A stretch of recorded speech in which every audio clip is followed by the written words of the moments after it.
Well, I figure it's about time that we start really diving into the latest Camera Raw that we have here inside of Photoshop CS3. And if you haven't followed the news, there's been an update to Camera Raw. It's Camera Raw 4.1. So you'll definitely want to update your Photoshop as well. You can go to adobe.com/Camera Raw and you can download the latest update there for free along with installation instructions. So that said, that's what I'm going to be looking at here. I called it Camera Raw 101 the first time I did this video for the NAP member website. And I could call this Camera Raw 4 101 or whatever. There's too many numbers in that, but it's basically kind of your introduction into Camera Raw, and I'm gonna do more videos on this. So I'm gonna work through the whole Camera Raw dialog. And this one here, we're just gonna cover some of the basics. So let's open Bridge. Inside Bridge, navigate to the folder that has your RAW files in it. You can see here I shoot with a Nikon, so mine say .nef. If you shoot with another brand camera, yours will probably say something different. But when you double click that RAW file in Bridge, it will automatically open it into the Camera Raw plugin. And that's important to know that Camera Raw is a plugin. All right, it's something that you do to your photos before you move them over into Photoshop. Okay, and think of it this way: it's processing your photos. Okay, I do my processing here, I get my color and my tone right, and then I move into Photoshop and I do my pixel level work, my retouching, my compositing, my text. All right, so just a quick overview of the dialog here. You've got your photo, which will always be in the center. You've got the toolbar, which is right at the top here, and we are going to cover all these things. Again, I just want to take a look at the basic panel, which is over here in this video, because honestly, that's where I spend 90% of my time is this basic panel, okay? And this is where you're probably going to find out you spend most of your time. And then, but over here, you've got all of your settings, and each one of these little icons that you see here is a tab. So whenever you hear me refer to tabs, this is what I'm referring to. So let's start off with the basic tab. And the way to work through this one is to think of it from the top down. And that's how I work through it. It's pretty much laid out in a good workflow order. So the first thing we want to do here is white balance. Let's get the overall white balance, the feeling, the mood, the color of our photo down first. There's a couple ways to do it. Up here inside the options bar, the toolbar here, you have the white balance tool. If, say, you shot using a gray card or some type of a white balance card, and somebody's holding that card or you have one positioned in the photo, you can just click on it. I don't have one here, but I'll just click on an area that's the neutral gray color, and you can see it changes the photo. All right, so that's one option. Another option is the drop-down list, which shows you settings that are very similar to what you'd see from your camera. All right, so you can come in here and experiment, and honestly, this is my favorite option right inside here. This is the one that I find I use the most, is this white balance list. And then you've got temperature and tint. And all these settings, the three ways you can move the temperature and tint sliders, by the way, you're not stuck with them the way they are. But all three of these settings are just the same way of doing the same thing, and that's setting the white balance, and they all just change your temperature and tint sliders. So whether or not I click on a setting here, it changes temperature and tint. Whether or not I click with the eyedropper, it changes temperature and tint, or whether or not I actually click on the sliders and I change them here. It's different ways of doing the same thing. I told you my favorite, which is this list here, unless I've shot with some type of a card, and then if I did, then I'll use the eyedropper to click on that gray point. Now moving on down the line, we get to our exposure or our tonal adjustments that you can call them, and this is where we start to attack exposure and shadows and highlights. First thing we have is exposure.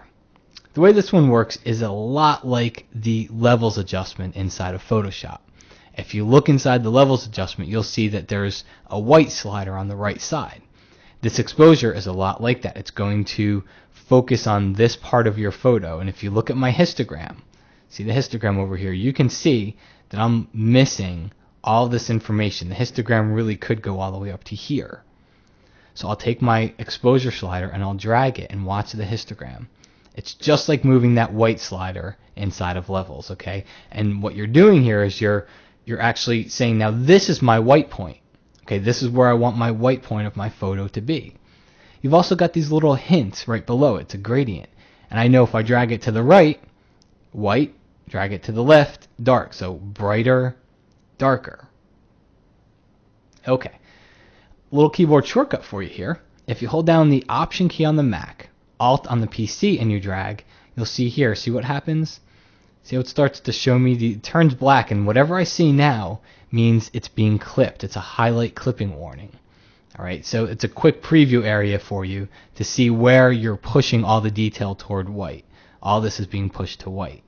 You could also see your highlight clipping if you click on that little triangle right at the top here, or your shadow clipping if you click on that little triangle right at the top here, and it shows you. I don't really like them because I don't like to see these red and blue blotches over my photos. Now the next one here is recovery. So after I set my exposure, what you may notice, I'm going to turn this on just for a moment, is you may notice that you do tend to clip your highlights. Well, before the latest version of Camera Raw, before CS3, our only recourse here was to bring our exposure down and affect the entire photo. But now, with the recovery slider, watch this. I just drag it and I take all of that highlight clipping away. What I'm doing here is I'm recovering the detail in my highlights. That's what the recovery slider does. It's a highlight recovery tool. And look, it doesn't even touch the rest of the photo. It's just working on those extreme highlights. Okay? Whereas exposure, that touches the entire photo. Alright, so that's why I like the recovery slider here, because I can get in here and I can bring back detail without touching my exposure. Now we have fill light, which is like the opposite of recovery. Recovery was highlight recovery. Fill light is like shadow recovery. It's like shadow detail recovery. So you can see her hair, some of the shadows back here. As I bring up my fill light, I will start to bring out detail in some of those areas. Obviously you don't want to go this far, but you could if you wanted to. I bring it up a little bit, and I always follow it up with a blacks adjustment, because it might push some of my colors toward kind of a muddy gray color. Now, your blacks adjustment is just like that black point slider that we have inside of Photoshop. All right, so when you open up levels, you see your white point slider on the right, and then you see your black point slider on the left. Exposure was the white slider. Blacks is just like that black slider. All right, so this is where you're working on this part of the histogram here. Brightness and contrast, I don't use too much anymore.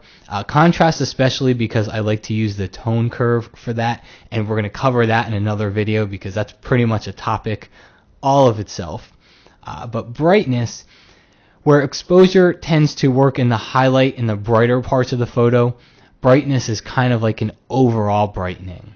Okay, so if you need to kind of brighten everything in the photo, you can see here, kind of brightens everything, where exposure is really just pushing a lot of my brighter, my highlight areas in the photo toward white. Brightness kind of works more inside this part of the histogram. Now we'll go down to clarity, vibrance, and saturation. Clarity is brand new, and this is brand new inside of Camera Raw 4.1, so you'll definitely need to make sure you download the latest plugin. Clarity, and I've heard it described as a local contrast enhancement. But if you don't know what a local contrast enhancement is, it doesn't do a whole lot for you. So the way I like to think of it as, it's kind of a mid-tone contrast boost. Okay? Where contrast, the contrast slider, that's kind of like everything. You can see in it, it gets pretty bad on your photo right off the bat here. I don't have to go up quite that high, but I don't really like what contrast does to my photos. The clarity slider is actually a nice addition. I'm going to go ahead and zoom in just so we can see everything a little closer.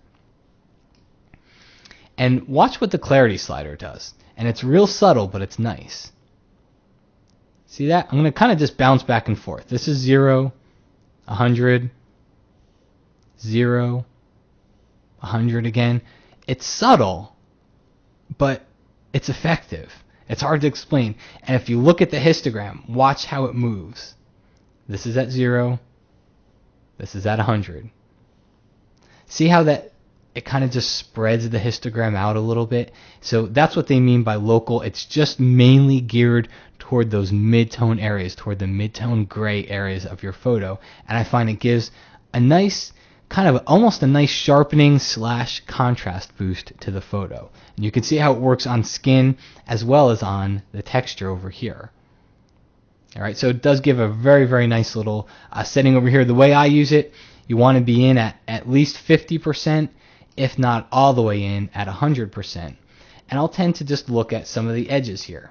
And I'll take that clarity up, and sometimes I'll see just a little bit of a halo around some of the edges. And when I see that, I'll pull my clarity back down just a little bit. Okay? So I think it's a nice addition here. Vibrance and saturation. Saturation used to be all we had. Vibrance was added when CS3 was released. Saturation, I'm going to bump this up. Let's take it up to 50 here. And turn my highlight clippings off. And you can see what it does to the photo. It saturates all the colors in the photo. All right? Let's take that back down to 0. Now watch vibrance. I'm going to take this up to 50. And you don't see it too much. You'll see it in the color of her shirt, though. Watch. This is all the way at 0. See how we're boosting a little bit of color into her shirt? Let's zoom in on that area some down here maybe. 0. See the difference? You'll see it hit the skin tone a little bit, but not in too bad of a way. All right? Kind of adds a little bit of a yellow-orange cast to it. But what it's doing is it's working on the undersaturated colors inside your photo. Where saturation is kind of just like full blast, all right? It's working on everything, and it makes her look like she has a bad sunburn. That was vibrance at 50. Again, look at saturation, even at 35. It looks bad already. Bad, bad, bad. All right, so sometimes if you've got a photo with really undersaturated, give saturation a try.